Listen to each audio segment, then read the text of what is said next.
En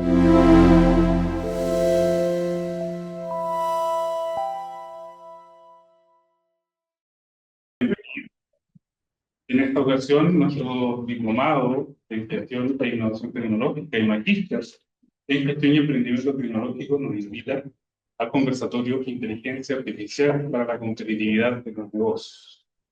Para iniciar este conversatorio, quiero invitar a nuestro decano de la Facultad de Ingeniería y Ciencias Productivas de la Facultad de Economía de Chile.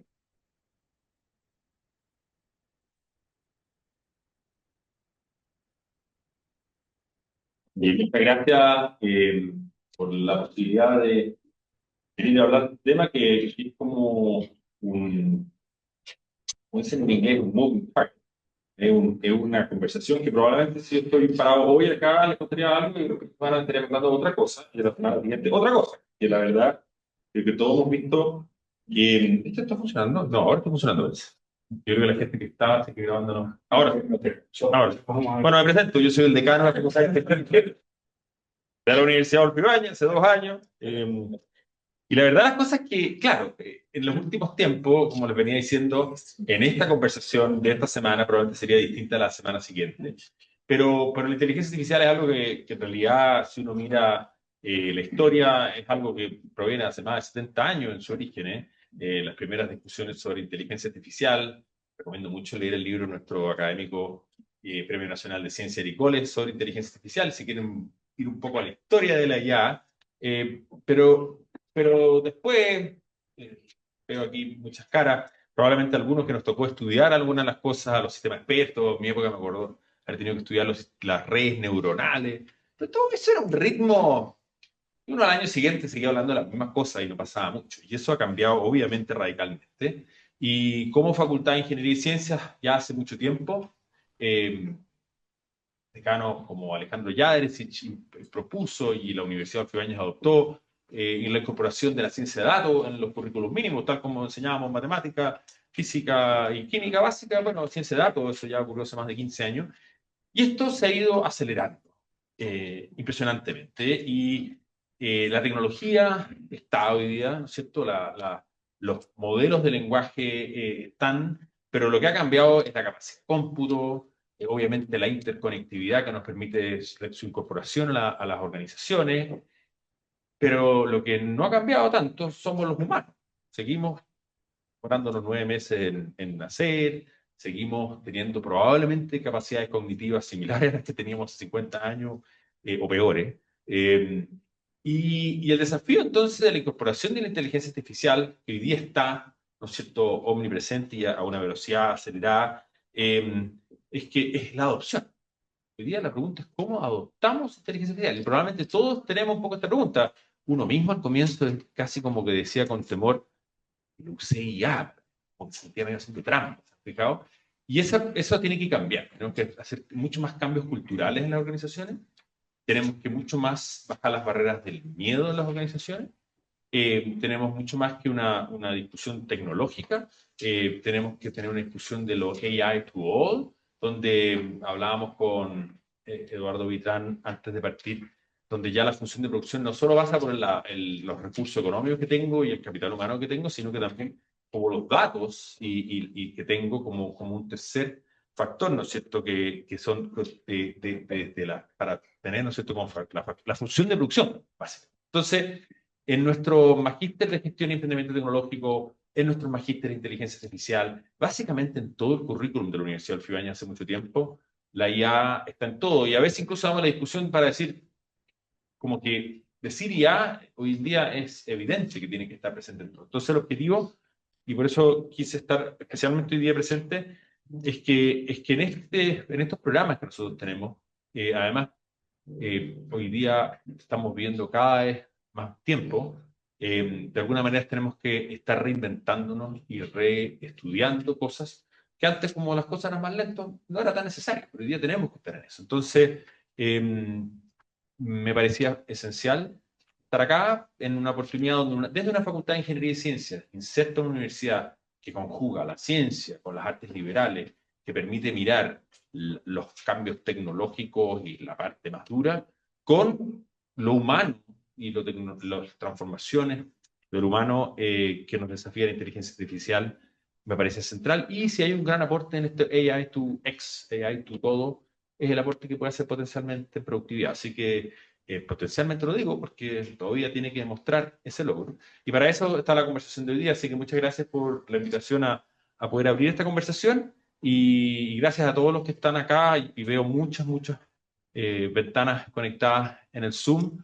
Así que los que tanto presencial como virtual, gracias por acompañarnos y muchas gracias por convocarlos. Eduardo, te dejo a ti ahora para que nos cuentes un poco más en detalle en qué va a consistir el programa. Así que gracias.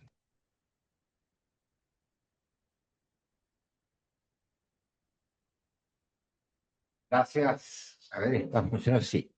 Gracias, decano, por esta introducción, efectivamente, a un tema que nos desafía y nos hace cambiar nuestra forma de trabajar casi todos los días. Yo le voy a dar una anécdota. Yo escribo columnas una vez al mes en un periódico. Yo soy ingeniero. No me formé en una universidad que tenía artes liberales de la manera que tiene Adolfo Ibáñez. Soy de Bochel. Y entonces mi hijo es abogado. Entonces, cuando tengo terminada la columna, yo se la mandaba a mi hijo, un último chequeo, ¿verdad? Ya no más. No más. Les digo, ChatGPT me lo arregla mucho mejor. No, que no funciona bien. Pero bueno, pero le estoy hablando en serio. ¿Ah? En serio, en serio. Bueno, quiero hablarles brevemente de cómo tuvimos que modificar profundamente, significativamente, nuestro programa de magíster en gestión y emprendimiento tecnológico. Este magíster tiene 15 años más o menos aproximadamente. Yo estaba a media jornada en la universidad y era presidente del Consejo Nacional de Innovación para la Competitividad y teníamos mucha preocupación de las dificultades que tenía Chile, las empresas, para innovar. ¿Para qué hablar de I+D? El índice de I+D son extremadamente bajos, pero en eso entonces las encuestas mostraban que había dificultades para innovar. A nivel corporativo, sin duda, y posteriormente se crean las áreas de innovación de las empresas, pero no conversan con la estrategia, con el C-level, por tanto se hace muy difícil los procesos de innovación. Y también a nivel de startups. A mí me tocó muchos años atrás crear el mecanismo de Corfo de capital de riesgo y durante 15 años eso no pudo crecer de la manera que uno esperaba porque no había un flujo de proyectos, de empresas, de startups de base científica tecnológica que tuvieran un altísimo potencial de crecimiento. Entonces, eso nos motivó a crear este programa. Pero hace 8 años atrás lo acreditamos por 8 años, o sea, estamos en el proceso de reacreditación. E hicimos hace algunos pocos años un cambio profundo en el programa.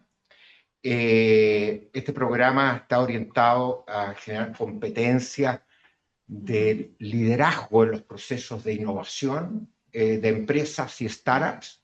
Queremos realmente que los alumnos que salen de acá sean un motor de esos procesos, pero tuvimos que, dada la aceleración digital, la ubicuidad digital y la inteligencia artificial, lo que hicimos fue incorporar un curso de transformación digital, un curso de inteligencia artificial.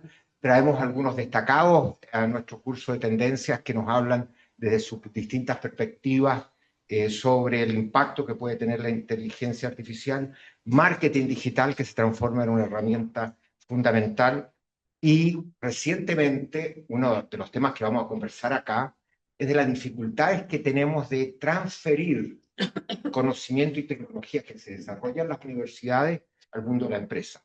De hecho, salimos muy bien parados en productividad científica en este ámbito, pero a nivel empresarial estamos recién haciendo pilotitos en general. En general. Hay algunas industrias, fintech, sí, ahí hay credit scoring, un uso ya un poquito más profundo, pero a nivel de sector productivo, una mirada integral, todavía estamos en sus inicios. Así que voy a presentar a nuestro panel, son todos profesoras y profesores del programa, y voy a partir, déjame un segundito, acá, ya. Entonces, Varinka Farren, que está aquí a mi lado, Ella tiene un MBA de Clarion University, Pensilvania, y es economista, o sea, ingeniera comercial. Adelante. Y Varinka es directora ejecutiva del Javapta. En esa calidad trabajamos juntos, yo estoy De presidente del directorio, pero el rol que cumple esta institucionalidad que se creó es efectivamente en la práctica transferir conocimiento e investigación de las universidades al mundo de las empresas, a la industria. Entonces ella trabaja y ha trabajado por años en la transferencia de tecnología a la industria y al Estado. Tenemos 20 universidades que 25. 25 hoy, mucho trabajo. Y tiene, por lo tanto, un conocimiento integral de los procesos de innovación y ha estado involucrada en ver cómo, en este caso específico, la inteligencia artificial, cambiamos el esquema de transferencia.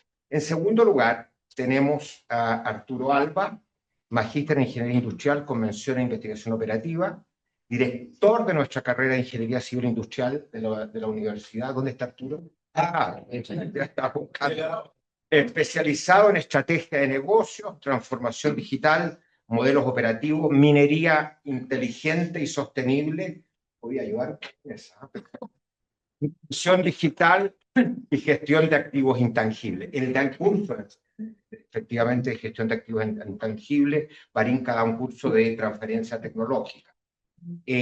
Jorge Vázquez, está por acá, es una exhibición reciente de la facultad. Él es doctor en Computer Engineering y Robótica de Carnegie Mellon University, y su área de investigación y consultoría está específicamente en inteligencia artificial aplicada para la inspección inteligente y desarrollo de sistemas autónomos. Así es que él tiene una experiencia importante en aplicaciones en el sector productivo. Combina la visión artificial, aprendizaje por refuerzo y robótica para desarrollar soluciones adaptativas en tiempo real para la monitorización de infraestructura crítica en sectores como minería, energía, logística, construcción. Pero además fue director del Centro de Innovación del Ejército por varios años. ¿Cómo se llama ese centro? Hoy día se llama Centro de Innovación y Desarrollo Tecnológico. Centro de Innovación y Desarrollo Tecnológico, bastante obvio, ¿no? Sí.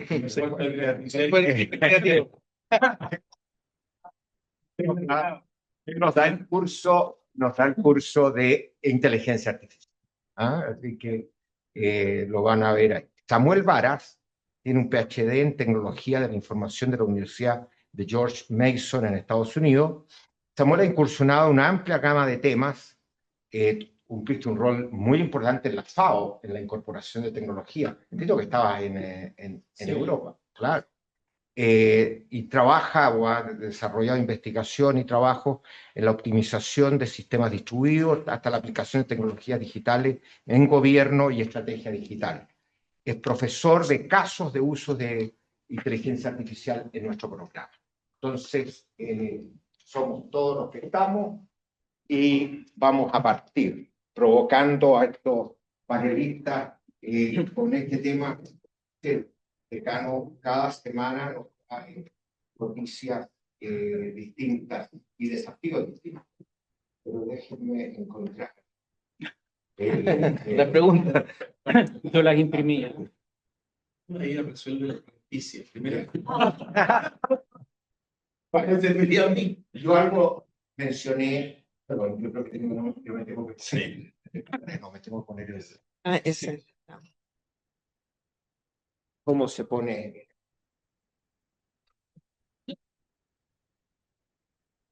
Yo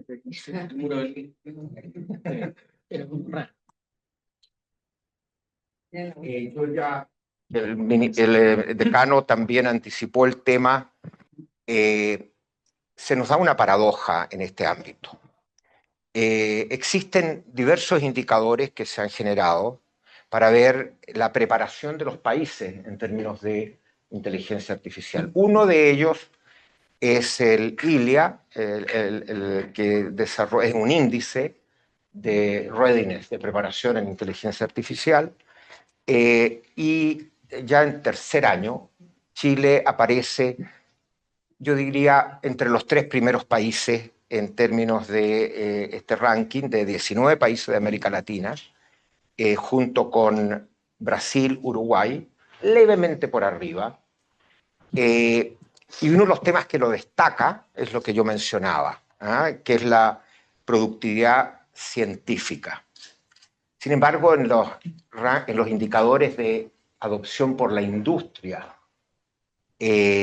como práctica para aumentar productividad en distintos ámbitos, aparecemos relativamente bajos. Hay otros estudios que se han hecho, más en el ámbito de la OCDE, que muestran que nuestro sector productivo está más bien a nivel de, tienen interés, se están haciendo pilotos, incluso en grandes empresas, pero no hay una adopción plena para repensar incluso los modelos de negocio. Entonces, esta pregunta es para todas ustedes. ¿Cuál es el desafío? ¿Qué nos falta? ¿Dónde está la brecha?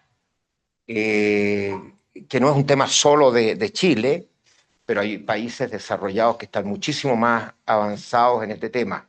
Entonces, ¿qué factores estarían explicando esta limitada adopción de inteligencia artificial? Y vamos a partir por acá, Arturo. ¿Ya? Creo. Y el bajo impacto en productividad, por lo tanto, Sí. todavía no estamos viendo los impactos en productividad.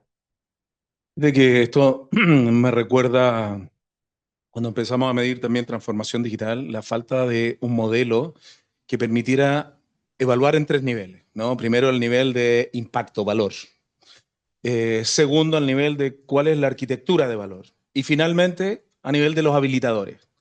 Entonces, esto ocurre lo mismo en transformación digital. Tú tienes muchos indicadores como el Digital Readiness, que básicamente lo que miden es conectividad. O sea, miden si tenemos computadores, si tenemos ancho de banda, pero la pregunta es qué hacemos con ellos y finalmente cómo eso que hacemos genera valor. Y yo creo que esas preguntas están pendientes en estos modelos y requieren efectivamente un nivel de profundización. Ahora, si uno profundiza, yo lo digo desde el punto de vista de la experiencia que estamos teniendo en estas primeras aplicaciones, como tú decías, mucho piloto, mucha prueba de concepto, pero poco escalamiento y poca captura de valor tangible. Algunas de las cosas que nos toca ver permanentemente es desde lo más simple, datos. Datos, y los datos no están limpios, puros, pero tampoco hay una concepción del valor del dato. ¿Cómo conecto el dato con la toma de decisiones?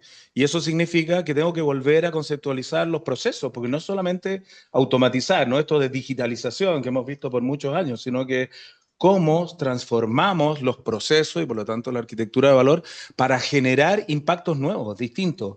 ¿Cómo somos capaces, aquí en este país, que en el último tiempo hemos estado viendo las brechas en vivienda, en salud, en educación, que se han tomado un poco los titulares, si no es posible pensar que no somos capaces de impactar en valor? Y ahí sí aparece la adopción, factores culturales, brechas de conocimiento en las gerencias, ¿no? Yo he escuchado en directorios cosas como, no, pidámosle que hagan aplicaciones de inteligencia artificial.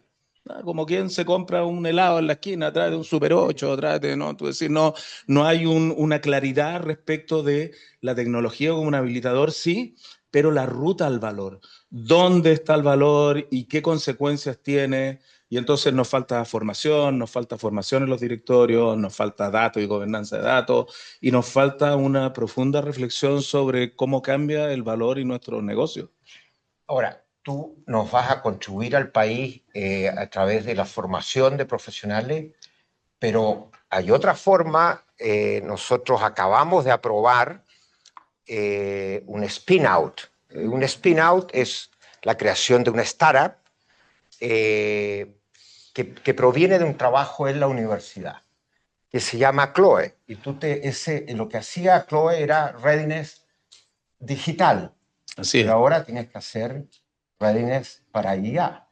Exactamente. Espero que vaya por ahí. Venimos trabajando justamente en eso, ¿no? En conectar en estos 3 niveles, un trabajo que venimos haciendo además con Samuel, de preguntarnos, tanto hablamos de sostenibilidad, bueno, cómo estos grandes habilitadores digitales son los que nos permiten la conexión, y no a nivel teórico, sino que lo que está faltando fundamentalmente es cómo conectamos adopción, ejecución, cómo tenemos organizaciones más plásticas desde el punto de vista, ¿no?, de la capacidad de cambio, y entonces cómo definimos rutas más claras, ¿no?, de ejecución. Y ahí efectivamente este spin-off, que los vamos a invitar en algún minuto, ¿no?, Hace la inauguración. eso, hacer la inauguración, a medirse, a evaluarse y a encontrar oportunidades de valor con IA, datos y transformación digital. Muchas gracias. Barinka, tu perspectiva. Mira, bueno, estoy súper de acuerdo, digamos, pero desde el punto de vista del Hub, nosotros trabajamos con 25 universidades y hace muchos años, nosotros participamos y fuimos parte del primer lanzamiento, estudio del Índice Latinoamericano de Inteligencia Artificial. Y de hecho decidimos tener como foco en IA antes que fuera el boom del ChatGPT, ¿ya? Porque ahora, digamos, todo lo que vemos, nosotros todas las tecnologías que nos llegan, todo es IA. Ya todo, el tostador que tú estás mejor con IA. Entonces, como que ahora ya no hay una diferencia, ¿cierto?, en lo que realmente es IA y lo que es no.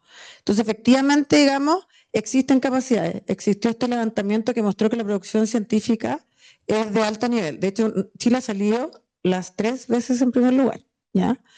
Pero el tema, digamos, es el problema de las empresas, de la adopción. Y ahí se vuelve a repetir un poco la baja inversión en I+D que tenemos como país. Entonces tenemos I+D más A, la adopción, porque en el fondo cuando tú inviertes en este tipo de temas, que muchas empresas lo están haciendo por hype, por no quedarse atrás, ¿cierto? Pero esto tiene una curva J, que en el fondo tú requieres mucha inversión, mucho costo, es muy complejo para ver las grandes ganancias. Y es ahí donde existen los problemas, digamos, culturales, de adopción, de la gente que no quiere, digamos, este cambio, porque tampoco le enseñan a qué es lo que va a pasar con este cambio. Y el 95% de todos los pilotos y todas las iniciativas de IA en el mundo fallan. Entonces, es bastante complejo. Después, en otra pregunta que se viene, les voy a contar algo interesante de lo que estamos haciendo desde el Hub. Jorge, Hola. ¿son las tecnologías habilitantes el problema? ¿Dónde tú has hecho mucho trabajo Sí, en esta área? sí. Bueno, en mi opinión, primero es que hay que hacer como un marco de pensamiento que la IA es mucho más que Generative AI y el estudio de MIT es de Generative AI. Es el 5%. Pero hay muchos algoritmos de Computer Vision que están funcionando todos los días en minería, algoritmos de navegación, algoritmos de robots. Entonces, eso está hoy día implementado hace rato. En ese sentido, la dificultad de nosotros, los chilenos, que tenemos una infraestructura digital muy buena, tenemos una tremenda oportunidad en software, estamos muy lejos logísticamente, entonces tenemos barreras de hardware. La dificultad, creo yo, es mirar esto como un sistema. O sea, estamos construyendo un sistema de IA que va a generar una transformación operacional a la empresa y no estamos agregando un producto nuevo desde un proveedor que lo entrega como un juguete para que jueguen, sino que entendiendo el sistema, yo trato de mejorar una parte de este sistema con algún algoritmo, ¿no es cierto? Y con una actualización, una transformación organizacional o operacional, como decía Arturo. Ese es un tema, o sea, pensarlo como sistema. Segundo tema, entender los contextos o del dominio, la especificidad del dominio. Una cosa es minería, otra cosa es pesca, otro mundo es agro, otro mundo es servicio, otro mundo es infraestructura. Entonces son como mundos diferentes que están en TRL diferentes, en madurez tecnológica diferente. Te puedo interrumpir. ¿Cuán idiosincrático respecto al sector es la posibilidad de incorporar efectivamente IA? Porque si fuera muy idiosincrático, tú no lo puedes contratar como consultoría. Tienes que tenerlo exactamente. A los data analytics adentro. Exactamente. De hecho, el tercer factor, o sea, sistemas primero, ¿cierto? Segundo, los procesos que dije. Y lo tercero es pensar qué tipo de proveedor entrega la solución. Entonces, ahí es donde se pone como por sectores. Por ejemplo, en minería, tienen mucho dinero y mucho riesgo, por lo tanto, quieren adoptar ahora, y como tienen dinero y riesgo, forman un equipo de Data Analytics en Coelco, donde sea, ¿cierto? Y luego lo crean ellos. Entonces, se le hace más fácil y va a ser más rápida la adopción en minería porque no tienen que depender de un proveedor que le entrega una solución generalista, sino que le hacen una solución ubicua a su problema. A diferencia del mundo agro, que el mundo agro el 80% no está tecnologizado y está dominado por pequeñas personas que mandan muchos terrenos. Entonces está todavía culturalmente difícil adoptar tecnología. Y además que tienen la barrera social de tener un dueño para una empresa muy grande. Entonces ahí hay una tremenda oportunidad y ellos no van a crear un departamento de Data Analytics, sino que lo van a hacer con un proveedor. Entonces ahí yo creo que esas tres cosas, como proveedor, ¿cierto? Dominio y sistema. Samuel, tu visión. A ver, yo volvería al tema de esta arquitectura de valor, ¿eh? ¿Y por qué me gustaría nombrarla? Porque cuando solamente nos fijamos en los habilitadores, lo que ocurre es que mejoramos el input, pero el resultado que necesitamos está en el output, en el valor. Y el cómo hacemos esa transformación va por entre medio, los modelos de negocio, modelos operativos, que nos permitan obviamente transformar estos inputs en output. Y lo que vemos hoy día es que nos fijamos demasiado en los inputs, pero estamos dejando pasar el tiempo. Y al dejar pasar el tiempo vamos a tener el mejor de los inputs de todos y no vamos a sacar el provecho desde el punto de vista de valor. Y en ese sentido yo creo que hay que hacerlo como hicieron los españoles en México, hay que quemar las naves. Y nos subimos o no nos subimos a esto. POC está lleno. Y cuando uno empieza a mirar el éxito, el fracaso de aquellos que sí le han funcionado, que sí ha tenido repercusión sobre el valor, productividad y una serie de otras cosas, es porque realmente lo adoptaron. No fue vamos a probar, vamos a mirar, con todos los problemas que pueden haber, ¿eh? Tal como se ha mencionado aquí, datos. Y hoy día viene la ley de datos personales, ¿ok? Pero hay toda un área de datos sintéticos que nos ayuda obviamente a resolver muchos de esos problemas. Estructuras organizacionales. Tenemos que cambiar la forma como trabajamos, los procesos. ¿Ok? Y por lo tanto, cuando uno pone todo en esta licuadora de la arquitectura del valor, la mirada cambia. Cambia hacia una mirada de entender para qué estamos haciendo las cosas y que no sea un juguete, que no sea una posibilidad de probar y realmente subámonos. Si no nos subimos en esto, la verdad nuestro problema no va a ser juntar más habilitadores, va a ser que otros lo están haciendo mejor que nosotros. Y por lo tanto, desde ese punto de vista, yo creo que hoy día tenemos una oportunidad fantástica. Pero tenemos que tomar las decisiones. Tenemos que tomar las decisiones, tenemos que ajustar nuestra cultura, nuestros procesos, nuestros datos, porque ahí están los grandes problemas de llevar esto adelante. Y si no lo hacemos, lo que nos va a pasar en definitiva es que vamos a tener la mejor conectividad, vamos a tener la mejor ancho de banda, vamos a tener la mejor cantidad de celulares y no va a pasar nada. Yo les recuerdo para el año 2000, la amenaza era que venía el año 2000. Todo el mundo se subió a los ERP. Y después empezaron a ver resultados desde los ERP. Hoy día no tenemos ninguna amenaza. Y eso nos está llevando a puros pruebas de concepto, prototipos, y la verdad es que con eso no vamos a llegar a nada. No hay amenaza, somos una economía abierta, mundo global. Si otros adoptan y aumentan productividad, hay que ver, de esto, eso está pasando. Están teniendo mucha más productividad. Pero yo creo que lo que estamos mirando hoy día no vemos esa amenaza. No las vemos, no las percibimos. Y por lo tanto yo creo que aquí hay un sentido de urgencia desde el valor para poder articular los modelos y todo lo que tiene que ver con los habilitadores. Gracias, Samuel. Le voy a hacer una pregunta a Barinka y después me gustaría, dado que todos trabajan en la universidad y conocen los desafíos del académico, de la investigación, poder comentar sobre este tema.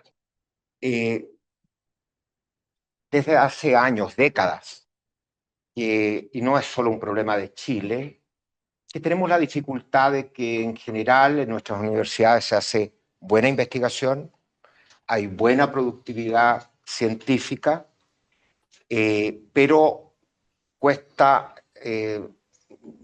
significativamente el transferir conocimiento, el avanzar hacia investigación aplicada, una visión más multidisciplinaria, porque el mundo es complejo. Desde la monodisciplina tú no vas a poder innovar, lo requieres hacer con un enfoque mucho más holístico. Y eso nos cuesta. Y por eso decidimos algunos que participamos en política pública crear un sistema nacional de transferencia tecnológica, cuyo objetivo es transferir conocimiento y tecnología a la industria y al Estado. Se partió con las OTL, que son oficinas de transferencia vinculadas cada una a una universidad, pero después se estructuraron hubs que agrupan a varias universidades, de tal manera de especializar a las OTLs en movilizar internamente a los académicos, y los hubs en una visión más amplia, con capacidades significativas, porque hay muchas universidades pequeñas, medianas, que no hay un deal flow, no hay un flujo de investigación para transferir que justifique crear esas capacidades. Yo sé que Barinca hiciste un acuerdo con una empresa global sobre inteligencia artificial, y se ha estado discutiendo que el modelo de transferencia tradicional, por ejemplo, en biotecnología, uno hace una patente, genera una licencia, después percibe royalty, y el incentivo pecuniario para la universidad son los royalties. Pero esto no necesariamente se puede proteger. Entonces, las oficinas de transferencia, los hubs, han sido desafiados. Hay mucha creación científica, pero muy poca impactando a la industria. ¿Cómo abordamos ese desafío? ¿Cómo lo estás tratando de resolver desde el hub? Bueno, ha sido, digamos, súper complejo porque dentro del hub nosotros tenemos más de 1.300 tecnologías, ¿ya? Esto significa que existe materia prima, ¿ya? Pero el problema es que esas investigaciones, muchas de ellas nunca miraron al mercado. Entonces tenemos, digamos, tecnologías en las cuales el Estado ha invertido 1.000 millones de pesos, pero no necesariamente sirve. Y los hubs, existen 3 hubs en Chile, nosotros somos el más grande que existe. Y en ese sentido, cuando empezamos a levantar todas las tecnologías, nos dimos cuenta que existe un modelo, que es el clásico, que en el fondo es patente y listo, ¿ya? O sea, necesita gestión, necesita, digamos, ver los errores, digamos, que no se vieron, cómo conectar con la industria. Estamos hablando además de distintos tipos de tecnologías, porque muchas veces nosotros asociamos el emprendimiento de base científica tecnológica, los mismos spin-off, solamente con unicornios o con grandes empresas, ¿ya? Pero la verdad es que hay muchas tecnologías que generan, digamos, empresas que venden 1.500 millones de pesos anuales, y que sirven para el desarrollo del país y que están, digamos, basados en tecnología. Acá tenemos, digamos, un caso, por ejemplo, nosotros teníamos un caso, una malla fotoselectiva que sirve para el golpe de calor, ¿ya? Entonces, que en el fondo, con el cambio climático, lo que hace es que el sol no llega directo a la fruta. Y cuando la licenciamos acá en Chile, la empresa chilena vendió 1 millón de pesos anuales, ¿ya? Igual bien, no. Y después fuimos a México, en el fondo, y logramos, de hecho, acá con Francisco Santibáñez, licenciarla en México, y vendía $5 millones, ¿ya? La misma malla, probada en otra aplicación. Entonces, los desafíos de transferencia tecnológica siempre han tenido que ver con la articulación. Los desafíos de inteligencia artificial asociados a la transferencia tecnológica son otros y son mucho mayores. Y son totalmente distintos, porque en el fondo las universidades están y son medidas por las patentes, ¿ya? Por la publicación en realidad. Entonces, eso es algo tangible. El mundo de inteligencia artificial no es necesariamente eso. Y ahí ya tenemos un problema, porque nos falta articulación. A nosotros nos faltan manos y experiencia para gestionar las tecnologías. Y son tecnologías que el Estado ha invertido mucho. Pero dentro del Estado, si uno entra en un ministerio, hay 10 personas a cargo de comunicaciones y muchas veces 0 a cargo, digamos, de data, de ver la data, de levantarla, digamos, de ver realmente y optimizar el proceso. Entonces, el proceso de transferencia tecnológica es un proceso que se da desde el punto de vista, digamos, de las tecnologías que existen, de una manera, digamos, de mucho empuje. Y cuando uno levanta las necesidades de la empresa, en las empresas medianas, incluso en las grandes, no saben lo que necesitan en realidad, o invierten muy poco, ¿ya? Y esa inversión, o sea, yo he tenido empresas que realmente invierten muy, muy poco y le piden un riñón además a los investigadores. Creo que es lo especial de la IA que lo hace más complejo. Mira, primero los datos, es verdad, la gobernanza, ¿ya? El hecho, digamos, de que tú no tienes algo tangible, No puedes patentar. no lo puedes proteger. Bueno, en Europa entiendo que el conocimiento creado pero además que no puedes patentar. No, en Estados Unidos es distinto. se mueve de una manera muy rápida. Y otra cosa, Eduardo, es que acá se necesita mucha articulación. O sea, para realmente una iniciativa de este tipo, tiene que salir de la universidad, ¿ya? Tiene que salir, tiene que tener otro tipo de articulaciones, ¿ah? Y tiene que entregarse, digamos, base de datos. Tienen que entregarse, digamos, ciertos mecanismos que no están en lo clásico que es el licenciamiento que nosotros conocemos. De hecho, nosotros creamos desde el Hub una plataforma que se llama Click to License, que tiene varios elementos. Uno es que tú puedes descargar, digamos, software inmediatamente y usarlo, ¿ya? Dos, puedes descargar base de datos y utilizarla, entendiendo además que esas bases de datos están de acuerdo, digamos, a las normativas que existen. Entonces te da cierta seguridad para poder utilizarla, porque el gran valor es encontrar datos de calidad. Entonces, y las universidades lo tienen, ojo, y tienen muchos datos que no se vendían antes y que ahora, digamos, son totalmente vendibles. Entonces, y tenemos además unas cuantas tecnologías por si alguien quiere emprender, digamos, y no tiene una tecnología, una idea. En mayo lanzamos, digamos, esa plataforma. Yo creo que esa es la gran dificultad que estamos teniendo. Y otra cosa, las empresas avanzan a otro ritmo distinto a las universidades. Recuerda que nosotros hicimos un acuerdo con una empresa grande que nos puso muchos millones de pesos para resolver desafíos, pero no llegaron, digamos, no llegó nadie que quisiera resolverlo. Llegaron en startups, pero no llegaron a investigaciones. Sí.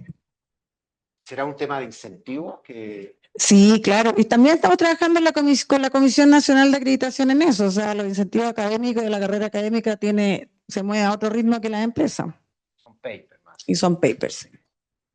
¿Algún comentario sobre este tema de cómo facilitar? Sí, un tema gigante. Yo tuve la experiencia en el 2015 de hacer un convenio de co-desarrollo entre el Ejército de Chile y una empresa y nos dieron $100.000 para hacer un simulador de tiro. Y entonces la empresa ponía $50.000, el Ejército ponía $50.000, o sea, público-privado, y lo desarrollamos durante 2 años, transferimos todo el conocimiento, el know-how, todo el producto a la empresa, y luego dijimos, ya, Ejército, patentémoslo, pero ¿cómo lo vas a patentar si tú no puedes tener productos, no puedes crear productos? En tu rol como Ejército, RUT 77 punto algo, no puedes crear productos, ¿cómo lo vas a patentar? No, pero es que yo puse $50.000 y 2 años de trabajo en mi infraestructura, y ahora esa empresa vende el simulador en $2 millones, y el Ejército es como un primer comprador, gracias, pero entonces es súper difícil. Otra experiencia en Carnegie Mellon, yo el primer año de Carnegie Mellon, cuando llegué, dije, voy a llegar, como llegué viejo al doctorado, voy a llegar con una empresa, un amigo, a ver si podemos hacer algo. Entonces, una empresa robótica chilena muy buena, y le dije, profesor, tenemos una empresa, ¿cierto? ¿Podemos hacer algo? Sí, por supuesto, mira, todo, pero lo único que Carnegie Mellon es dueño de todo. Pero ¿cómo si la empresa? Porque si no pones dinero, no eres dueño de nada. Si pones datos, imágenes, muchas gracias, pero otra cosa es hacer. Entonces, es muy difícil hacer cosas con universidades porque tienen mucho poder. Entonces, pon $4 millones y empecemos a conversar. Entonces, en Chile pasa que no está articulado eso, o sea, desde la triple hélice, empresa, cierto gobierno. Entonces, lo que hay que aprovechar, creo yo, es como el largo plazo del gobierno, porque como Estado podría desarrollar... Los gobiernos no es lo mismo que el Estado. No, sí sé. 4 años máximo. Sí, en inglés uno habla de government, pero me refiero al Estado, en políticas de Estado. Para hacer el iPhone, el Estado, el gobierno o Estado gringo, ¿cierto? Estadounidense, creó todas las tecnologías. El multi-device, el touch, el GPS, en la pantalla, todo creado por el Departamento de Defensa de Estados Unidos. Y después de 20 años alguien tuvo la volatilidad, la agilidad, el marketing, la capacidad y la marca para integrar 8 tecnologías diferentes y crear el iPhone y venderlo a los 6 meses y romper el mundo.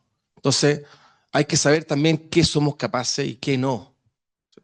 Entonces, como universidad, por lo menos la otra pata en la universidad, lo que pasa en la universidad estadounidense es que los profesores están conversando constantemente con empresas para que aporten 4, 8 millones de dólares y con ese dinero contratar doctorados, ¿cierto? Pagarle esos doctorados. El 90% de los doctorados están pagados por empresas, no por la universidad. Y las empresas le pagan a estos doctores por 4, 8, 12 años para que desarrollen tecnología para su empresa. Entonces, ese es el leitmotiv. ¿Alguna opinión? Sí, mira, yo creo que aquí el tema del modelo intermedio, los incentivos y cómo se hace es donde estamos fallando. O sea, si uno ve un académico tradicional de investigación, la posibilidad que articule algo es muy difícil. Entonces la pregunta es, ¿cómo lo ayudamos? ¿Cómo desde la investigación de base científica podemos ayudarlo a generar una serie de posibilidades, pero no desde él solo, sino que con un equipo que articule distintos niveles de TLR, que le permita obviamente ser parte de esto, pero al mismo tiempo pasan temas de los incentivos. Es decir, ¿cómo lo evalúas tú? Y es un tema que en la facultad nosotros estamos resolviendo y es un tema súper atractivo porque sí es parte importante de lo que hacemos. Mientras no tengas un buen modelo articulador, lo que te va a pasar es que es más fácil hacer un paper, la quinta derivada de tal ecuación, y por lo tanto yo conozco cómo publicarlo, que transformarlo en un producto, transformarlo en un servicio que pueda permitir obviamente hacer un resultado desde el punto de vista de una empresa o valor. Y eso ha pasado durante todo este último tiempo. Entonces, claro, tenemos muy buena producción científica a nivel mundial, pero ¿cuántas empresas creamos a partir de lo que existe? Muy pocas, si es que creamos alguna. Y ahí es donde hay que mirar, yo te diría, el modelo de incentivos, no solamente a los académicos, sino que en términos de cómo articular esto, cómo se articula de la empresa, cómo se articula del Estado, la necesidad. Todavía seguimos con una gran desconfianza. Sí. Jorge menciona un tema que son costos de transacción. Sí. En el sentido de que al crearse también estos esquemas que promueven la transferencia, muchas veces no existe la flexibilidad para No están preparadas negociar para. adecuadamente. Claro. Y por eso que el esquema que se ha creado de licenciar, en el fondo, un modelo único de licencia que todos los que participan tienen que adoptarlo, Sí. eso ayuda. Mira, varios temas. Primero, no solamente pasa con el ejército, fíjate que en el ISP también se le ocurrió proteger una tecnología, que es lo peor, porque no la pueden licenciar. Ellos fueron más allá, patentaron, y el problema es que es una buena tecnología que podría sanar, digamos, hartos temas, y ahí está, botada. Entonces, no tienes cómo recuperarla. Lo que nosotros hacemos como hub, en el fondo, es... Efectivamente, tú no tienes que ir a hablar con 25 universidades. Nosotros establecemos condiciones para las 25 universidades. Conversamos con ellos después de años de terapia. Hay conversaciones. Entonces, logramos establecer, digamos, condiciones, y cuando tú entras a este portal, lo que tienes son condiciones preestablecidas. Y eso lo hacen, digamos, las universidades, muchas inglesas, muchas norteamericanas, y acá no se hace porque no está esa confianza de que la persona que tome la licencia realmente va a ser responsable, ¿ya?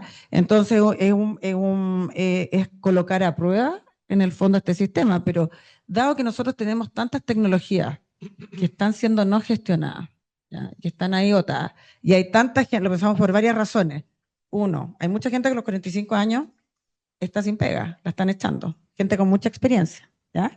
Entonces es una oportunidad para gente, por ejemplo, en el área agro tenemos un montón, que puedan tomar tecnología y llevarla al mercado en un corto plazo, ¿ya? Tenemos para empresas, tenemos para investigaciones, o sea, hemos logrado empezar a disponibilizar estas tecnologías en las cuales además se ha invertido tanto y quedan ahí. Y yo te digo, desde lo académico efectivamente no tienen incentivo, porque tienen que cumplir con muchas cosas, pero también existe y que me ha pasado, porque yo llevo 20 años haciendo transferencia tecnológica, y les voy a contar una historia corta. Teníamos un dispositivo que era un lápiz braille, ¿ya? Yo llamé a Estados Unidos a Miguel Abdo, porque todavía me acuerdo, que es el vicepresidente de R&D de una empresa de braille.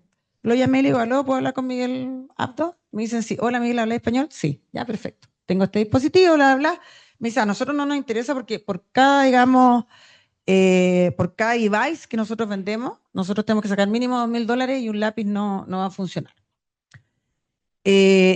Lo logramos vender a una fundación, que es la misma fundación que venden Staples, una regla braille del MIT, ¿ya? Y acá nos dijeron que no. Y el investigador dijo que no, porque él quería hacer su propia empresa y la universidad lo autorizó y le dieron todos los premios y le dieron más plata.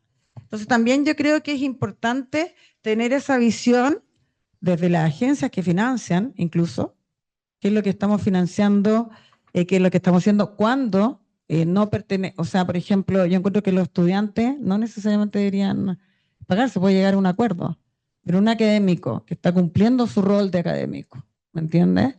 Tendrá que pedir un permiso, ¿cachai? ¿Un acuerdo? ¿Un acuerdo de qué? Con los estudiantes, digamos, para usar las instalaciones, muchas veces eso se hace.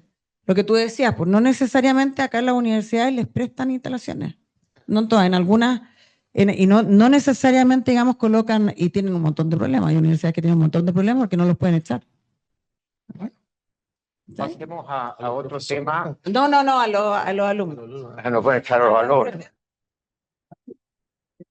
Bien. ¿En qué sectores productivos ustedes ven que el IA puede tener mayor impacto? Bueno, si uno mira los sectores de actividad económica de Chile, está claro que los sectores como la minería, ¿no? Agroindustria, ya se mencionaron varios de ellos, que yo creo que cumplen dos elementos fundamentales. Uno es que sus actividades se han complejizado, pero además son actividades que tienen una capacidad de estandarización y escalamiento importante. Son entornos que tienen mayor nivel de certeza desde el punto de vista de las decisiones operativas, ¿no? Por ejemplo, hoy día en mantenimiento, uno dice, bueno, en minería evidentemente hay tremendas oportunidades de mejorar diagnósticos, de incorporar mantenimiento predictivo, cosas en las que se está avanzando.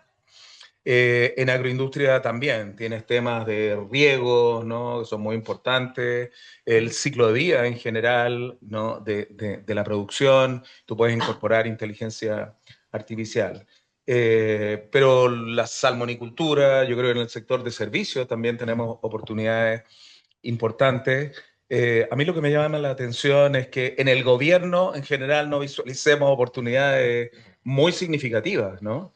Y yo creo que uno dice, aquí tenemos años de información del CIMSE si finalmente seguimos teniendo la educación como la tenemos. ¿Cómo no podemos aprender de esa información? Y lo que está faltando no es inteligencia artificial, es la convicción política de hacer los cambios que se necesitan. Entonces, cuando hablamos de la aplicación de inteligencia artificial, yo más bien quiero volver a los elementos sistémicos que permiten su escalamiento. Y entonces en estos sectores lo que se tiene que producir es un alineamiento organizacional, se requiere un nivel directivo que realmente movilice, que realmente apoye y entienda el valor de estas tecnologías habilitantes y la voluntad de perseverar y de perseverar, ¿no? Estas cosas, aunque aparecen tecnologías disruptivas, como los seres humanos somos más darwinianos, ¿no? Más evolutivos, se requiere un trabajo progresivo de evolución, avance y captura de valor. Puedo tomar un ejemplo, minería, un tema que me es cercano. La actividad minera obviamente parte con la exploración, ahí sí se está usando inteligencia artificial porque hay miles de datos y uno puede vincular toda la historia de descubrimientos de mineral a ciertas características. Entonces, un buen algoritmo de aprendizaje te mejora tu capacidad predictiva y tú puedes entonces, antes de hacer una perforación que es cara, $1 millón, un sondaje, tú puedes ser mucho más preciso. Hay otra parte en que se está usando, que es en la parte tronadura. En perforación y tronadura. Tronadura.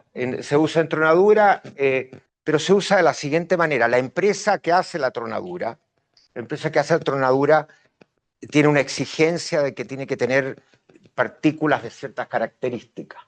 Entonces, para llegar a esas características, lo que quiere hacer es minimizar su costo. Entonces, utiliza la historia para minimizar costos. En mi opinión, esos son aplicaciones parciales de estanco de la inteligencia artificial.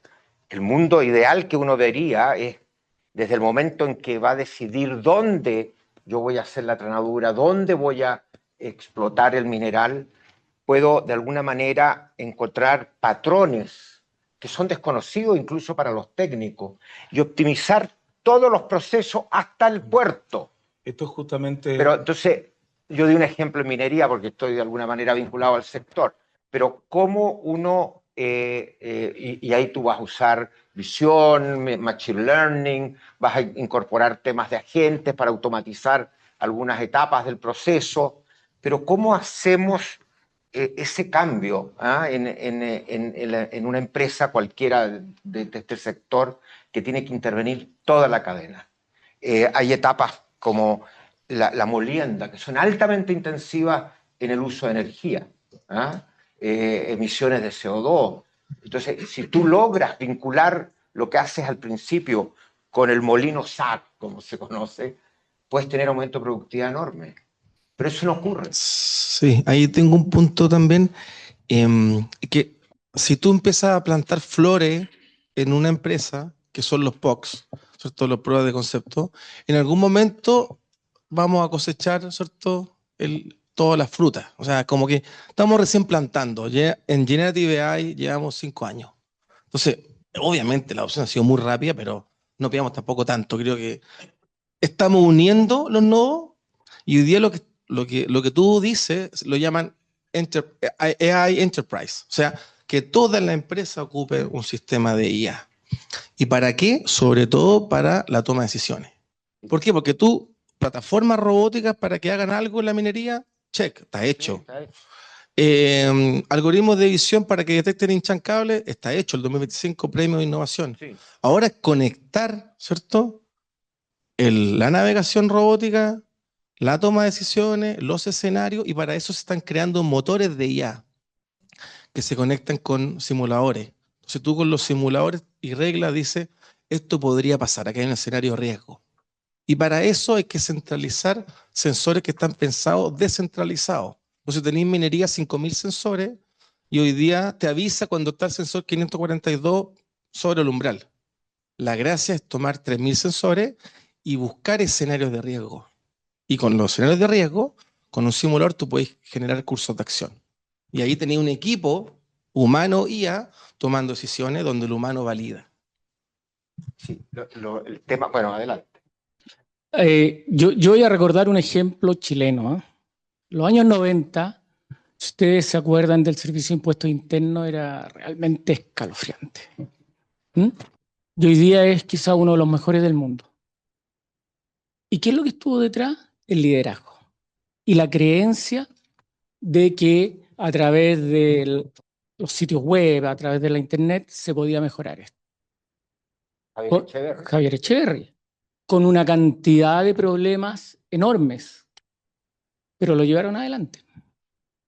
Entonces, cuando uno dice, ¿qué es lo que nos falta? No nos falta tecnología, nos faltan líderes que transformen el uso de esta tecnología en valor. ¿A qué nivel de la organización? ¿Es el directorio, el CEO? Yo creo que a nivel de CEO, gerente general. Yeah.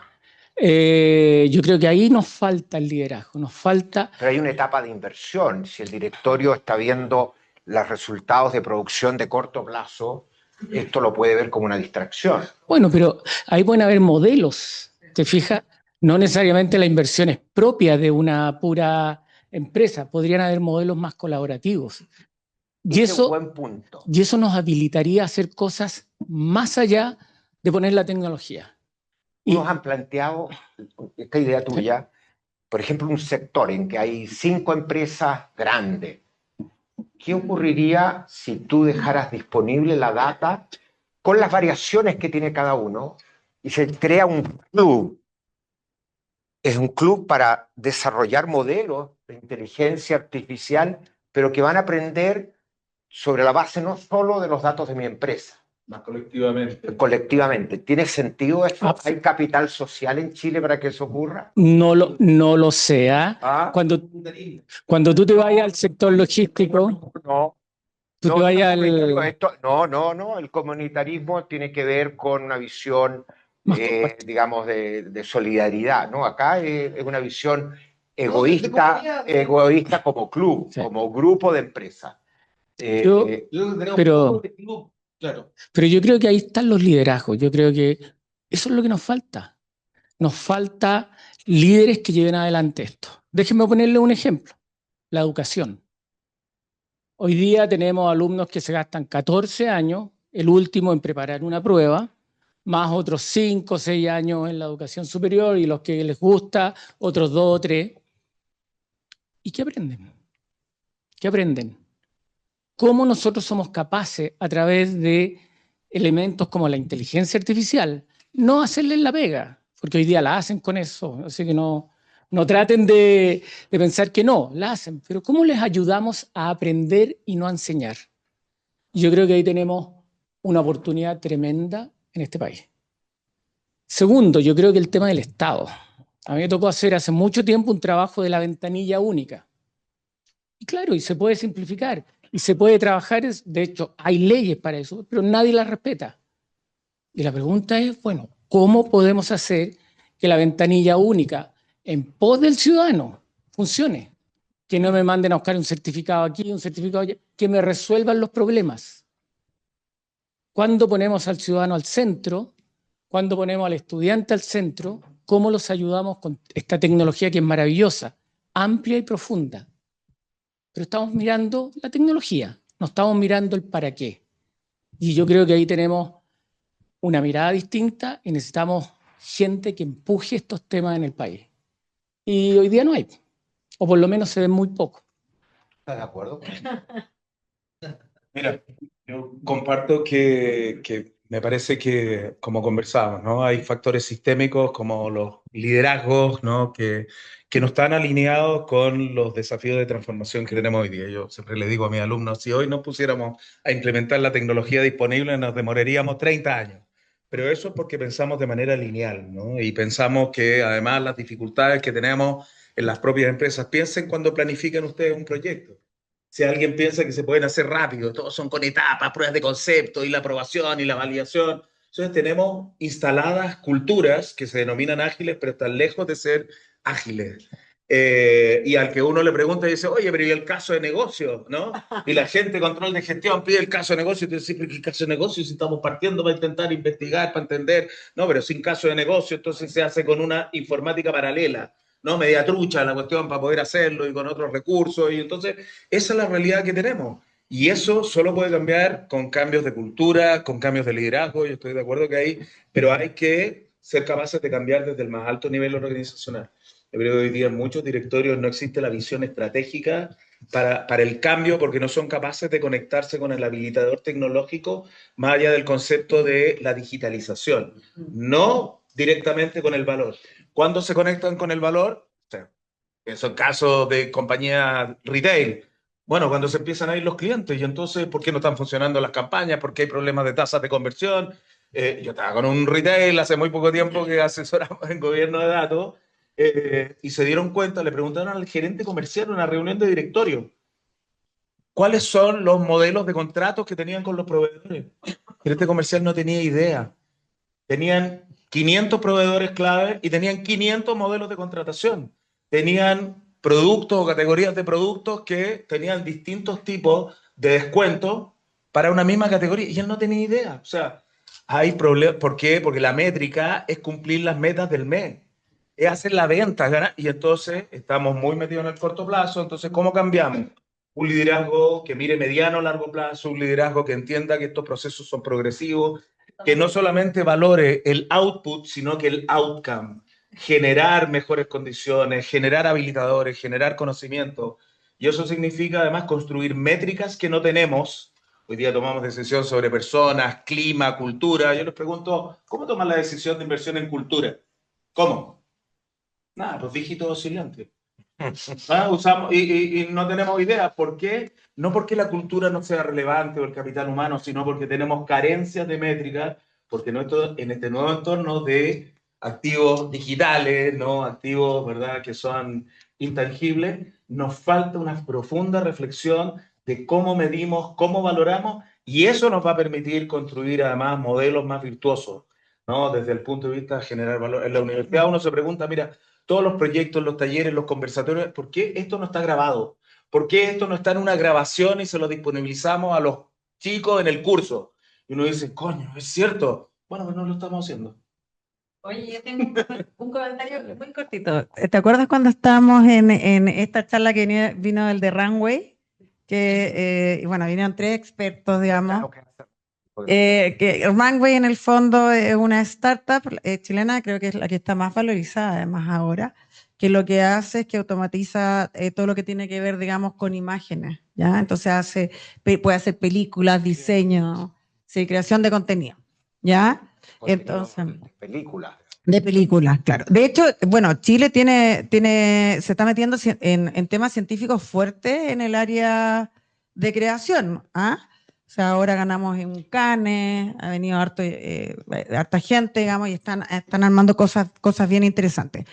Pero en esa oportunidad, él decía, de hecho dijo algo de Codelco, y dijo que Codelco no podía, por ejemplo, tener, ¿cierto?, una transformación si no era a través de una empresa paralela, ¿ya?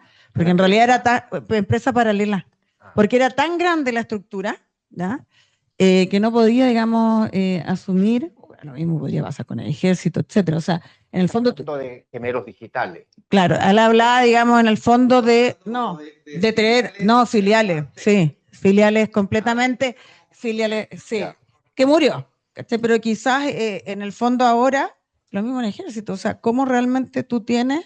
Porque dices desde el CEO, ¿cierto? ¿Cómo el director va a tomar decisiones que en realidad son tan difíciles y tan arriesgadas? Sí, pero yo no estoy tan de acuerdo con... No, Pero no estoy de acuerdo con eso. No estoy de acuerdo tanto que enfoquemos como la responsabilidad al CEO. Yo creo que esto es multicapilaridad. O sea, si tú tienes a un ingeniero electrónico que es capaz hoy día con Claude y con Generative AI, ¿cierto?, pagando $20 mensuales, de hacer una aplicación cualquiera. Por ejemplo, me tocó en una empresa de frutillas que un tipo le dijo, oye, deberíamos medir cuándo ponemos las bandejas de frutilla para ver una cadencia y que hay un flujo de frutilla entrando al congelador, ¿cierto? Y después envasemos el momento óptimo. Y por Club hicimos una aplicación para que la persona cuando pusiera la frutilla, ¿cierto?, tomara un sensor y eso con una sirena cada 19 segundos la aplicación del tut, y el gallo tiene una cadencia permanente, y eso fue con IA. Y eso fue un ingeniero electrónico junior. Entonces, cuando tú tenés ingeniero electrónico junior ocupando IA porque la empresa se lo sustenta, porque la educación chilena lo tiene, etc. Y después tenés mandos medios que promueven esto. Y después tenés mandos altos que dicen, demos un 2 a un 10% en I+D para la empresa. Y, o sea, estáis creando un ecosistema de oportunidades que se están floreciendo. No es solo, yo creo que también es importante la voluntad y el liderazgo, pero es una cadena de cosas. Cuando ya el gerente general no puede contra el océano, que viene el mar de las personas que están diciendo, ¿sabes que no? Hay que hacerlo por acá y por allá. Porque lo hice en un segundo. ¿Para qué voy a contratar un informático por X millones de pesos si lo puedo hacer en 3 minutos? Por ejemplo. Y lo último es como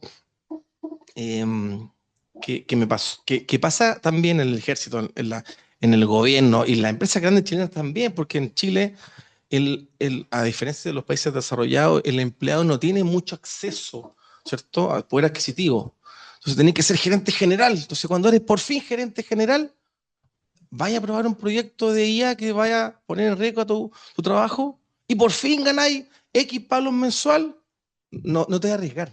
Entonces eres juez y parte. Bueno, pero el tema es el directorio. El directorio Claro. tiene que tener un liderazgo que genera los incentivos adecuados. Solo contarle un par de ejemplos que me tocó ver en la FAO, ¿eh? Uno, gemelos digitales para hacer toda la transformación de semillas. Digitalizaron el ADN de las semillas y de animales y se empezaron a preguntar en forma digital cómo lo adaptaban a ambientes más secos, más húmedos, más calor, menos calor. Y la segunda pata de esto, 2 empresas en el mundo, cómo, dado que ya tenía el ADN, lo imprimo en impresoras 3D.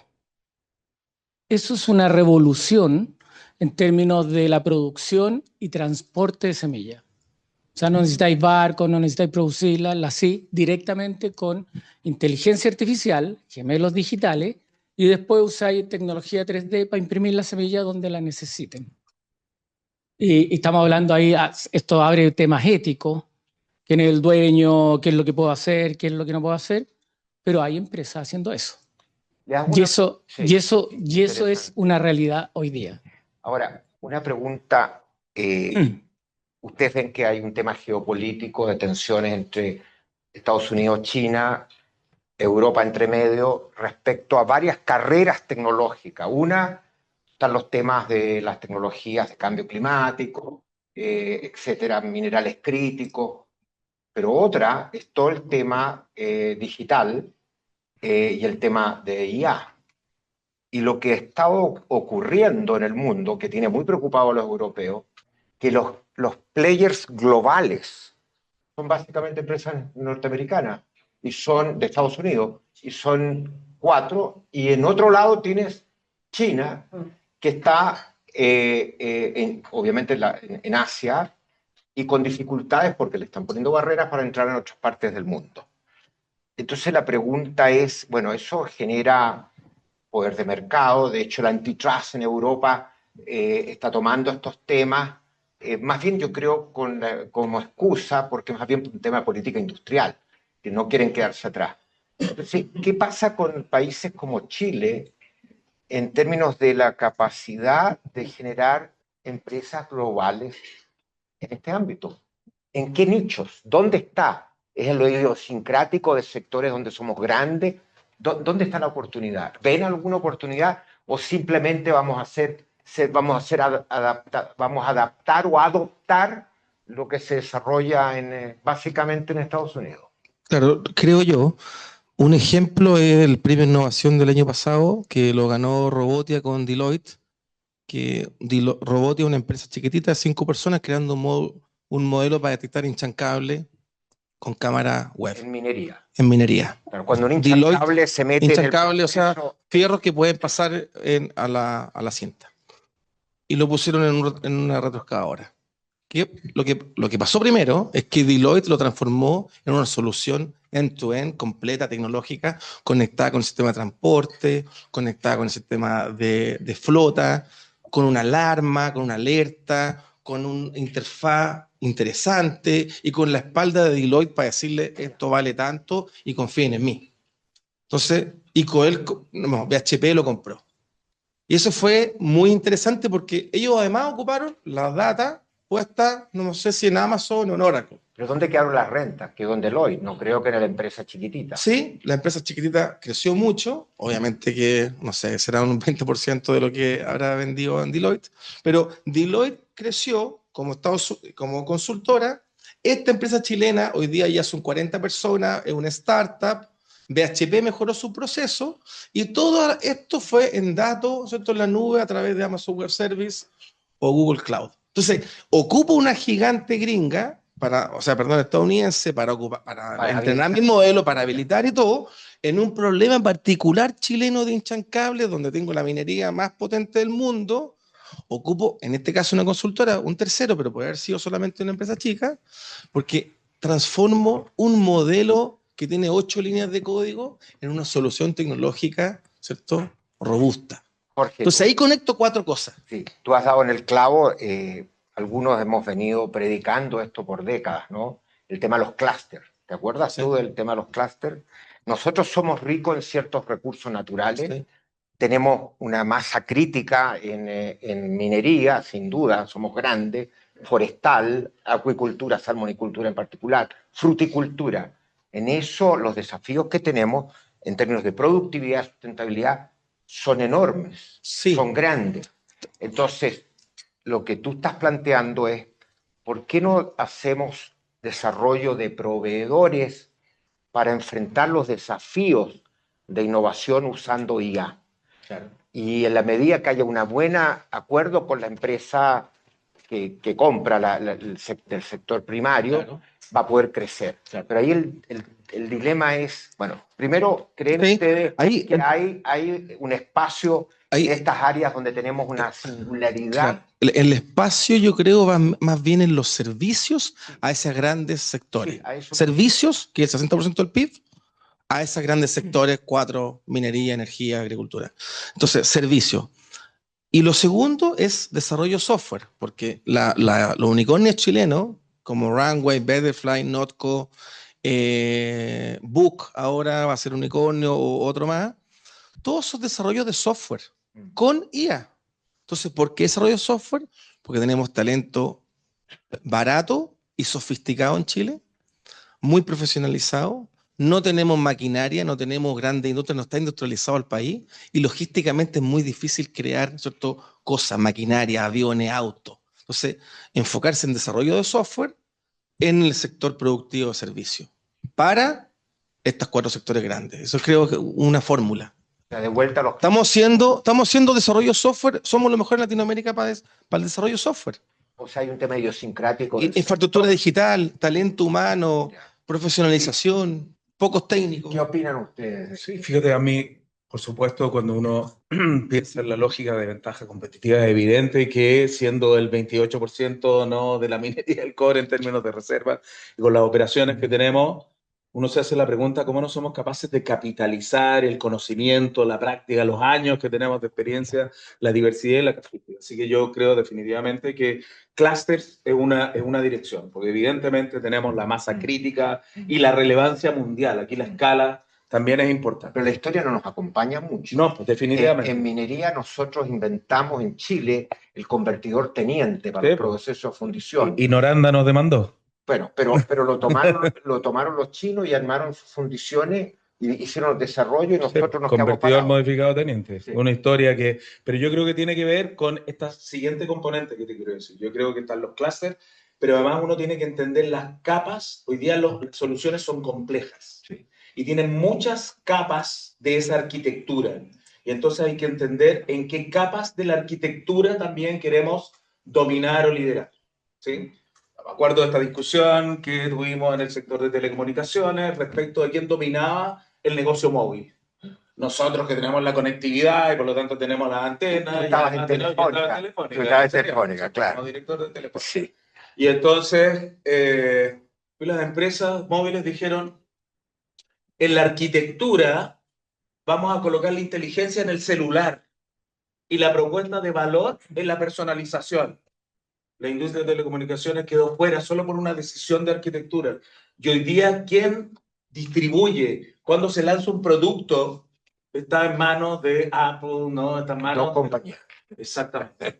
Y las empresas de telecomunicaciones, por más que tenían la infraestructura, las redes, la escala, entonces hay que determinar en este juego cuáles son los activos clave, en qué capas de la arquitectura vamos a generar una capacidad diferenciadora. Y no tenemos que estar en todas. De hecho, uno dice, porque tengo que reinventar sistemas operativos, cuestiones que existen.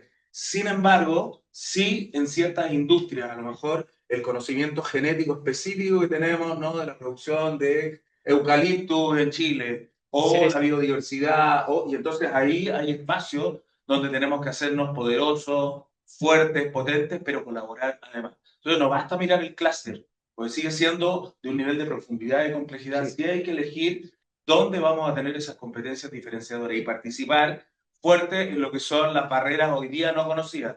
Definición de estándares, que participamos poco, y en las definiciones de arquitecturas de soluciones.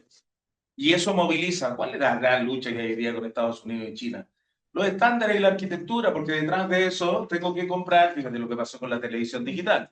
Nos pasamos 10 años discutiendo, de hecho, cuando llegó ya teníamos banda ancha, streaming, pero la discusión era si era el modelo japonés, si era el modelo japonés, brasileño, americano. Esta es la discusión porque el que se lleva el estándar, se lleva el gato al agua y se lleva toda la industria que acompaña eso. Ahí creo que somos poco estratégicos en hacer esa discusión en profundidad, que es de base científico-tecnológica, pero además de base operativa. ¿Cómo doy soporte? ¿Cómo escalo? ¿Cómo tengo capacidad mundial para poder operar? El tema de los startups versus scale-up es un mega tema. Nuestro ecosistema de financiamiento está orientado a los startups, pero no al scale-up. Entonces, cuando se trata de escalar, algunos lo llaman empresas gacela, que crecen rápidamente, se van a otros lados porque no tienen el venture capital no está adaptado. Pero bueno, ¿por qué no habrá alguna? Tú tenías. Sí. Yo creo los clústeres, la arquitectura y todo eso, perfecto. Pero también abriría yo la posibilidad tipo portfolio, más riesgo, ¿ah? Y quizás menos impacto. Yo creo que tenemos que tener una mirada de ese estilo. Tenemos toda la industria de datos astronómicos, Sí. que nadie se ha preocupado. Y ahí estamos desarrollando algoritmos maravillosos para mirar el cielo, pero que lo podríamos aplicar en temas logísticos y en una serie de otras cosas. Tenemos la posibilidad, y yo creo que ahí nos falta la articulación de cómo todas estas cosas de base científico-tecnológica somos capaces de transformarlas efectivamente en productos y servicios. En una oportunidad se armó un consejo internacional con gente de Australia y de otros lados de cómo aprovechar la data y el big data, digamos, y las capacidades de modelamiento de la astronomía para otros sectores de la economía.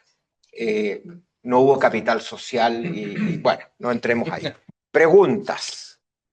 No creo que nos pasemos mucho de la hora porque van a ser 10 para las 8. Hola, primero agradecido por la instancia, la verdad muy nutritiva. Se han tocado diversos temas, he visto colaboración público-privada, ¿cierto? Desafío académico, tanto en ambos sectores. Mi pregunta es súper concreta. Al principio se habló acerca de algo muy concreto, de que la mayoría de los proyectos, ¿cierto?, que se realizan con inteligencia artificial fallan. De hecho, dijeron una cifra, el 90-95%. ¿Por qué fallan? O sea, hemos hablado de eso, lo entiendo. Jorge Entiendo fue que el hay que tiró el diversos número. motivos, pero ¿cuál es el más ponderante? ¿Cuáles son los principales motivos por qué? Sabía que venía esa pregunta. Ojo, el fallar significa que no fuiste capaz de Implementarlo, de crear claro. valor. de crear valor. Primero, yo hago la distinción que hice al principio de proyectos de IA es gigante. Robótica, visión, modelos de lenguaje, speech, etcétera, ¿ok? Cognición, percepción, ya. 6, 7 áreas. El estudio de MIT de 95% fail es de Generative AI en texto. O sea, solo eso. Y lo que dice es que hay 3 motivos. Uno, que no están integrados al workflow, que no está integrado el flujo de trabajo. Entonces, el flujo de trabajo acá y el proyecto de innovación acá. Ese es el primer problema. Lo segundo es la especificidad del dominio. Domain specificity, algo así. Como el dominio de... ¿Qué pasa? Que los modelos de lenguaje son generalistas. O sea, que están creando ahora bases de conocimiento a la empresa. Ya no basta con la base, con preguntarle a Internet o a un chunk de Internet. Hay que crear una base de conocimiento por empresa. O sea, un problema de personalización. Personalización, obviamente. ¿Por qué? Porque están alucinando y están generando preguntas generalistas. Y yo cuando tengo una empresa de 800 camiones no necesito saber cuánto se demoraría más o menos un camión, sino que dónde va mi camión, quién es el conductor y qué me recomendáis para este contrato específico de 200 viajes a San Antonio, no sé, Chillán. Yo necesito especificidad. El LLM no te sirve. Me sirve el LLM, pero una base vectorizada. Sí. Una base de datos vectorizada, yo no le llamo knowledge base, yo le pregunto solo a este. Entonces las empresas, así lo customizo, y el LLM corre por detrás. ¿Ya? Y le crea una plataforma a la empresa. A eso llaman agentic AI, o básicamente estoy percibiendo, sé mi entorno, tengo conocimiento específico del dominio que estoy conversando, y luego le respondo acorde, estoy actuando. Y la tercera de MIT, Workflow, Domain, y el otro es el Vendor Led, que es el tipo de proveedor. ¿Por qué? Porque si el proveedor te entrega una solución completa que no es para ti, tú te adaptas a la solución.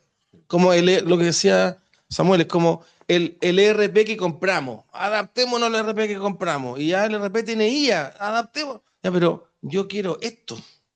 Soy una empresa de 5.000 personas, ya no me basta con comprar el ERP típico. que me funciona todo. Entonces ahí digo, proveedor, ven para acá, o yo tengo un equipo, y lo mismo pasa en el Estado. Yo creo una oficina que es capaz de comprar bien. Eso hace el Ejército de Estados Unidos, que financia el 90% de los proyectos de innovación de Estados Unidos, el Departamento de Defensa. Hace oficinas para mejorar las mochilas de soldado, el PO Soldier. Oficina para mejorar los simuladores del Ejército de Estados Unidos. Oficina, 5 personas. Pero contratos de $100 millones con empresas. Pero saben comprar. Porque tampoco voy a crear un equipo de Data Analytics en el Ejército con 40 militares dedicados a Data Analytics si no es mi core. Pero quizás 3 comprando bien para que no compre algo que está obsoleto el otro año. ¿De cómo hago ahí ese ajuste? Creo yo. Más preguntas. Acá. Solo quería sumar Ya, perdón, adelante. Solo sumar un par de cosas que estamos viendo que aparecen con cada vez más intensidad. Uno, que la inteligencia artificial y particularmente la inteligencia artificial agéntica está aumentando el dominio donde estoy llegando, ¿no? Con la empresa, porque estoy interconectando proveedores, etc. Entonces aparecen brechas de ciberseguridad. Y entonces tengo que abordar los problemas de ciberseguridad y por lo tanto Eso puede frenar los directores nos están proyectos. diciendo, oye, más lento el escalamiento, tengamos cuidado, nos estamos exponiendo y no tenemos claridad hoy día cómo medir, trazar, y no todas las empresas tienen observability, ¿no? Esa capacidad de bucear en detalle en toda su infraestructura, datos, conectividad, etc. Y el segundo tema es compliance, un tema que nos tocó ver con Samuel en la Superintendencia de Banco y Seguro y AFP del Perú. Si tú eres un organismo de ese tipo, no quieres usar y empezar a escalar inteligencia artificial por los impactos regulatorios que puede tener. ¿Sí? Porque yo estoy fiscalizando, estoy normando, estoy definiendo, y entonces esto que lo estamos viendo escala un regulador, pero lo mismo ocurre dentro de la empresa. Imagínate que yo soy el área de finanzas, escalo algo y sencillamente paralizo la colocación de crédito.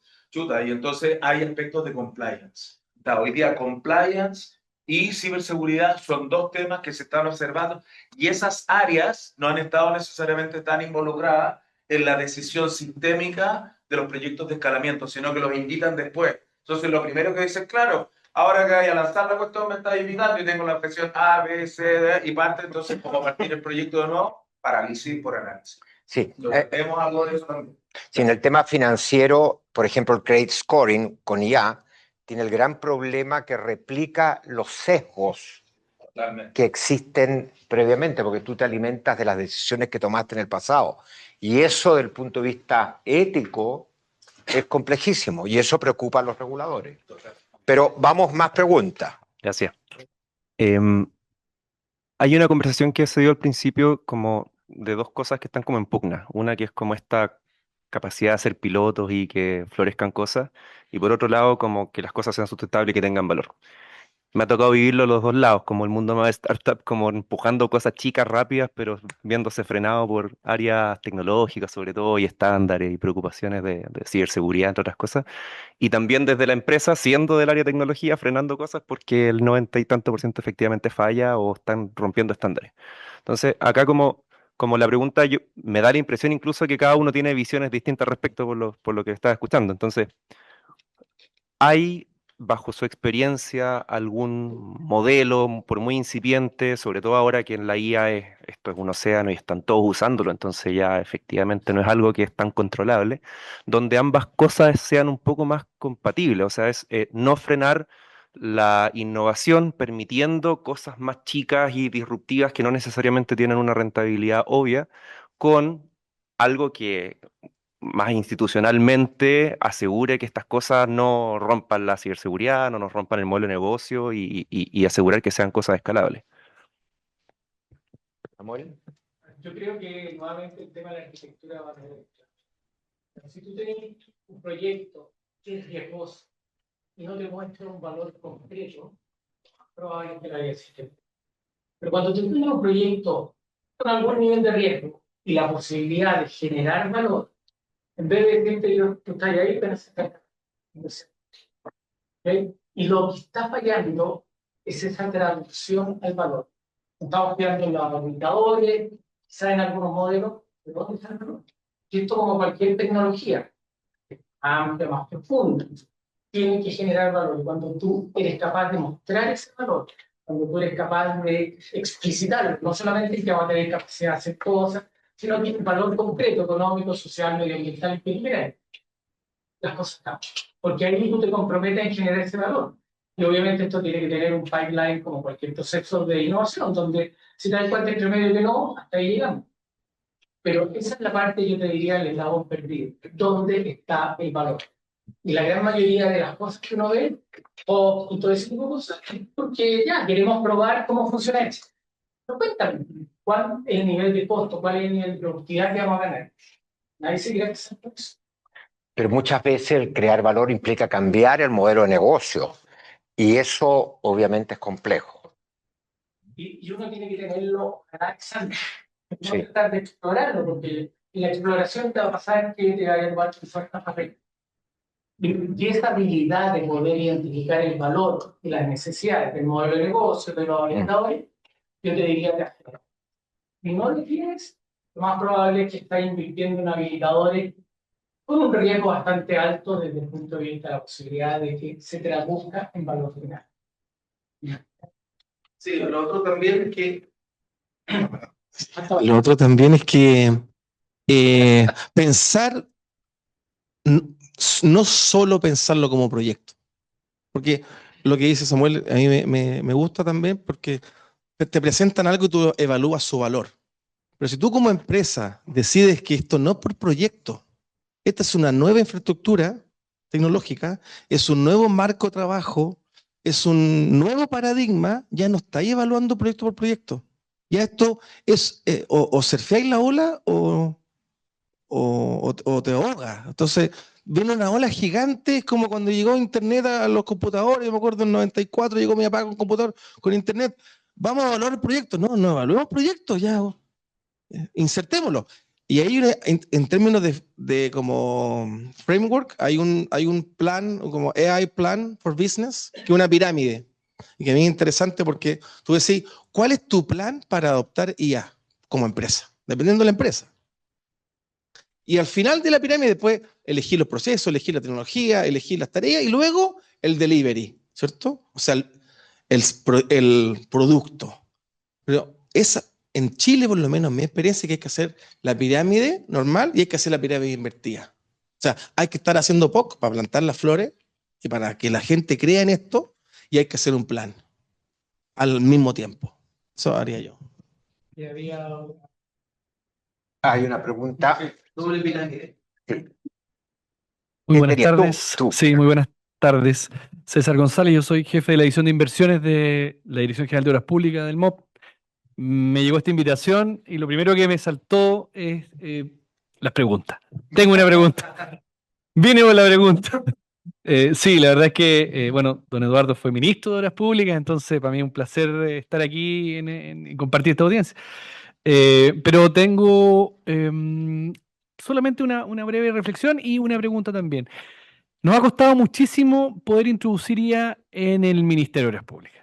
En general, hay un enorme temor de utilizar herramientas de inteligencia artificial por la exposición, la ciberseguridad, la exposición de poner los datos en plataformas que puedan después vulnerar la ciberseguridad. Entonces, se nos han truncado muchas iniciativas, crear motorcitos, crear aplicativos como para poder acelerar la pega, mejorar la gestión, en fin, porque chocamos con barreras que el Estado mismo se ha impuesto en este afán de ya tirémonos todo al océano, pero tengamos cuidado porque hay vulneraciones que podrían poner en riesgo la seguridad nacional. Entonces, mi pregunta era, en este contexto, digamos, hoy día tenemos que hacer más y mejor con menos recursos. Hoy día. Exactamente, partiendo por ahí. Entonces, ¿cómo ven ustedes, qué desafíos y oportunidades ven para un ministerio como el MOP, que tiene que ser más y mejor infraestructura con menos recursos, en este escenario de inteligencia artificial y cómo puede ofrecer la inteligencia artificial un mejor Ministerio de Obras Públicas? Yo te voy a, tú terminas. yo te voy a hacer una pregunta. Allá. Antes de irse a lo más sofisticado de inteligencia artificial. Hay tecnologías digitales que lograron, por ejemplo, en Inglaterra, aumentar en un 25% la productividad de todo el sector de infraestructura. Building Information Modeling. BIM. El BIM, ¿ya? Que el BIM se puede alimentar, ¿no es cierto?, y empoderar de algunos elementos de inteligencia artificial, visual, de lo que se trata, ¿no es cierto?, que es desde la etapa de ingeniería, uno construye un modelo de 3 dimensiones o de 5 dimensiones porque le mete costo, le mete CO2, etcétera, y lo tiene armado y empieza el desarrollo del proyecto y va comparando el proyecto real con mecanismos de visualización, con el BIM, con el modelo, el gemelo digital. ¿Se implementó? Estamos del 2012 intentando implementarlo, don Eduardo, y... Eduardo no va. Eduardo. Ya no soy ministro. Bueno, cuesta esto. Pero ¿qué ha pasado? Porque sí, ¿qué ha pasado? Sí. Yo estaba en Corfo el 2014 y la primera iniciativa para implementarla era el MOP Sí, y el Ministerio de Vivienda. Tenemos una historia en la que en distintos gobiernos, distintas autoridades le han dado más y menos peso a la implementación del BIM. Entonces, en algunos se ha logrado avanzar, han quedado muchos semilleros, mucho ingeniero con esto, entonces a la siguiente administración no lo toman mucho en cuenta, pero permanecen y a la siguiente administración vuelven a tomar. Hoy día tenemos una implementación del orden del 16% de la cartera del ministerio con BIM. Y hace un año atrás quisimos retomar esto y volvimos con un plan de trabajo a 4 años y tenemos un plan que está fase a fase, paso a paso. De aquí tenemos programado hasta el 2030 ir paulatinamente hasta llegar al 70% de aquí al 2030. Es nuestro deseo, pero se le requiere mucha capacitación de material humano, de capital humano, se requiere mucha tecnología también, cambiar muchos computadores, nubes. Se trabaja mucho más colaborativo. Y la principal dificultad ha sido convencer al Ministerio de Hacienda que efectivamente necesitamos plata para pagar nubes, porque hoy día nuestros computadores no dan.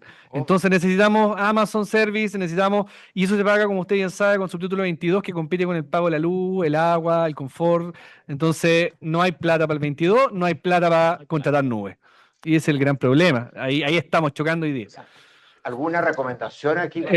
Sí, a ver, yo voy a ser políticamente incorrecto. Cuando uno dice ciberseguridad y todo eso, yo los invitaría a que efectivamente evaluaran la ciberseguridad. Yo fui CIO, me tocó llevar adelante un plan de mejora y yo les apuesto que los han hackeado más de una vez. Algunos ni saben y otros que saben se quedan callados. Yo se los apuesto. Tenemos bancos, tenemos instituciones financieras, tenemos COPEC, tenemos el Estado Mayor, tenemos o sea, eso es un dato. Y por lo tanto hay que mejorar un poquito eso. Pero tenerle miedo por eso, yo les diría, tengan cuidado, porque si no, eso nos lleva, como decía Arturo, al inmovilismo. Y lo segundo, no le pidan plata al Ministerio de Hacienda, díganle cuánto van a ahorrar. ¿Qué van a mejorar? Porque ahí está el valor. Porque el Ministerio de Hacienda es como los tipos de TI. Ustedes le van a pedir algo y ¿cuál es la respuesta? No. Entonces, ¿qué hace la gente? Se va con este echado IT por el lado. Eso es lo que hace. Entonces, no le pidan plata, muéstrenle el valor y después cuando entiendan el valor, ustedes le van a decir, pero para eso necesitamos este poquito de plata que nos va a ayudar. Esa es mi recomendación. Sí, yo tengo una recomendación también, o dos. La primera es, ¿tú trabajas en presupuesto? No, él está en la DG. No, pero dentro de MOP trabajan en finanzas, dijiste, ¿no? Hacemos seguimiento a presupuesto, pero la DGOP ve contratos. ¿Qué porcentaje del presupuesto del MOP se gasta en personas? Su título 21 es del orden de, no, bajo, comparado con la inversión, Sí. que la inversión del MOP son 4, este año son 3.2 billones. Claro, 5%. No, menos. Entonces, el problema no es ese. ¿Cierto? Porque, por ejemplo, en los otros ministerios, el 80% es gestión de personas. Se va todo en personas. Entonces, están reduciendo, con la IA se puede reducir. En términos tecnológicos, por ejemplo, el ejército de Estados Unidos, el ejército de Inglaterra, el ejército español, que es mi experiencia estatal, tienen el plan de guerra en Oracle, en la nube. El plan de guerra. O sea, que vamos a reparar un estadio en Chillán, no creo que sea para seguridad nacional comparado con el plan de guerra de... Entonces,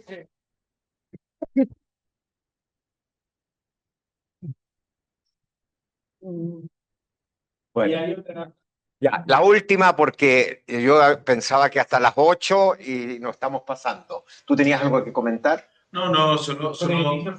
Ah, perdón. No, solo en la misma línea que yo creo que en este tipo de situaciones es importante consensuar una agenda de valor. Por eso cuando uno dice, mira, en BIM ha pasado, llevamos un 16%, quiere decir que no hay consenso. En la práctica hay unos que están empujando y otros que no le ven el valor y por lo tanto, sobre todo en la alta administración, cuando no le ven el valor te van a decir, sí, mira, juega un rato y entonces en el discurso público van a decir, porque permitimos la innovación, y aplauso, pero estamos en el 16%, eso es lo concreto. Entonces, quiero decir que hay que tener una agenda de valor consensuada y algo que los ingenieros y los técnicos tenemos que aprender.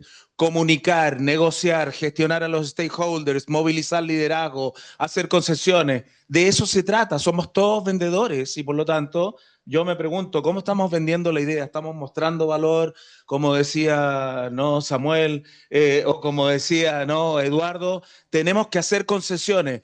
Esto es lo que vamos a mejorar en productividad, en la gestión eficiente de los contratos, en reducción de tiempo, en la materialización.